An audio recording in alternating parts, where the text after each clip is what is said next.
Now, let's do the other side of this whole thing. Let's just say that they pull the old switcheroo.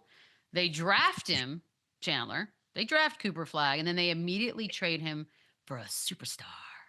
Is there a world in which you could see this happening? I mean, yeah, again, and there is one superstar, obviously, everyone's talking about. But yeah, go ahead. And I touched on that a little bit. I know the Giannis name is hot right now, but like, you're really going to give up $50 million in assets plus Cooper Flagg before he plays an NBA game for a guy that's also, kind of towards the end of his career. And imagine that for Nico Harrison. He goes and trades that. God forbid Giannis gets hurt, and then they just gave up Cooper Flagg for, like, you can't do that almost. Now you look into San Antonio and you see maybe Stephon Castle, or you start something like that for Giannis and picks like that, then maybe. But the Mavs, again, we did get the number 2. Just saying. I mean, they exactly. did. They got 2. They got 14, and the Mavs also, like, I heard the Mavs might extend Lively instead of Gafford when Fake Gafford kind of available. PJ Washington's valuable. Max Christie's valuable. So they do have a combination of things. But how interesting did Nico Harrison's job just get from?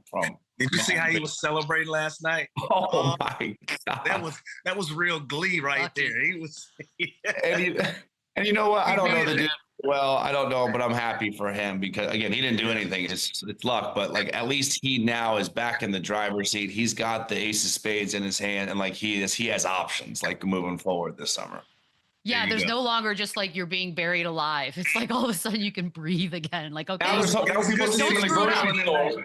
Yeah, people see him in the grocery store today. They're saying Cooper Flagg. Yes. They're not saying like boo nuke. Like, you know what I mean? Like, it's shifted today in Dallas.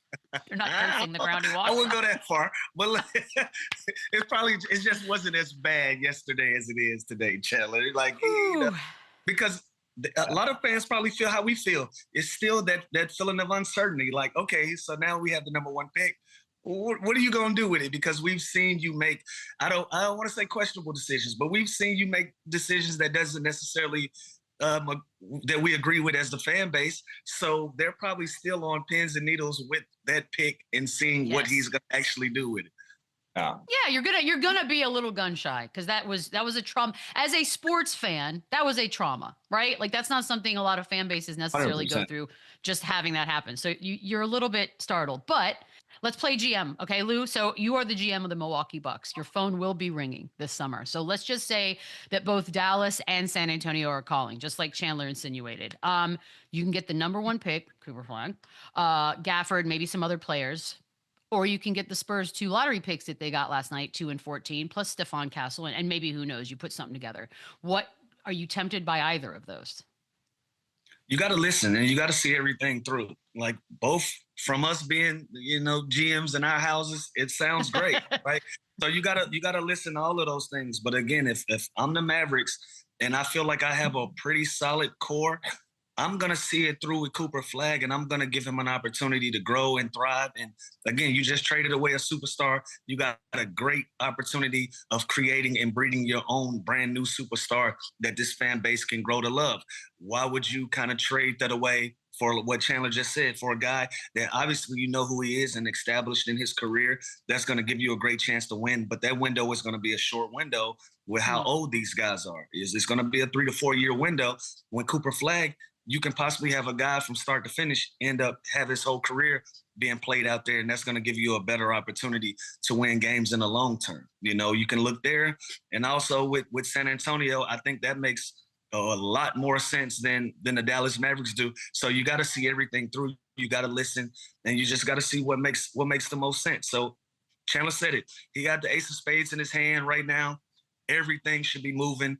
The phone should be ringing up until the draft, up until the season starts. Like, see everything through, listen to everything. But I like both of those scenarios. But if I'm the Dallas Mavericks, I'm keeping this pick.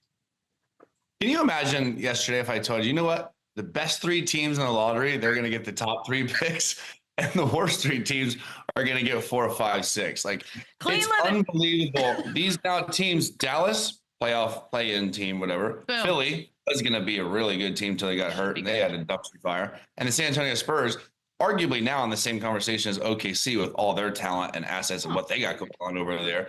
They get 1, 2, 3 in a draft where, by the way, it's not just Cooper Flagg. He gets all the love, all the talent.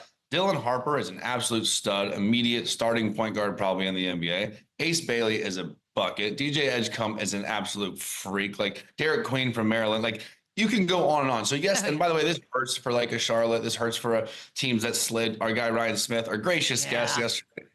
That sucks. Like the guy, he gets fit like that. Like he gets the 5th pick, and like again, thank God for them that it is a top heavy draft. But think about the Spurs. They could just go and get Dylan Harper and be that's their point guard for the future and be really good. Philly now gets an Ace Bailey or a DJ, and to pair that with what they have with McCain and Maxey and PG and like Joel, like it is crazy. The good teams got good. It was a great night for the good teams. It was a bad night for the bad teams, but the Giannis trade again, it's interesting. They have options too. Like they now have all that we know how good these kids are in the top 3, top 5 of this draft. So that is interesting to them. Giannis is 30 years old. It does feel like his window is closing in Milwaukee. So they, like the Mavs, like the Spurs, they have options. And so I don't think it's going to happen in Dallas. So I would say the Spurs would be the move. Stephon Castle coming off Rookie of the Year, stud. 2nd pick, Harper, stud.